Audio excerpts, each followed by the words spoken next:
সম্মানিত সুপ্রিয় দর্শক মন্ডলী ভাই বন্ধুরা, আমার চাচাকে নিয়ে আমি আজকে একটা ভিডিও বানাইতেছি। আপনারা সবাই দেখেন। চাচা, আপনার একটা কথা কইতাম, আপনি মদ খাইনি?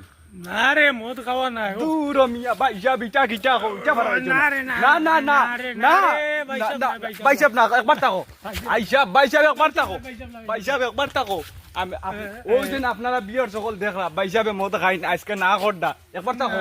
না না, বিএসএফ মদ ইটা নাই রে। বাইসাব তে আপনি মদর নাই। তে বাইসাব আপনি কিটা করেন? আছে আছে। আপনি কাম কাজ করেননি? না, তে মদর বোতল কিটা খাই? আনা মদর বোতল নাই, এগু খামে আইছিলাম ওন না তো করাই যাই মুখ। আচ্ছা বাইসাব কি জাতির খাম আপনার কাছে জানতে এটা পারি? ওই যে যেগুন মুখো লো ওগুন যদি ঠিক মতো মুখো ওড়ে না ও তো থোড়া ফাওয়া হারাইয়া ওরু বার করা আচ্ছা ওরু। বাইসাব আপনার কাছে জানতে চাই, ই যে নাই দোটা মুখো লই না আর বুঝছেন বাবা তারাই বার করেন, দোটার নাম কিটা?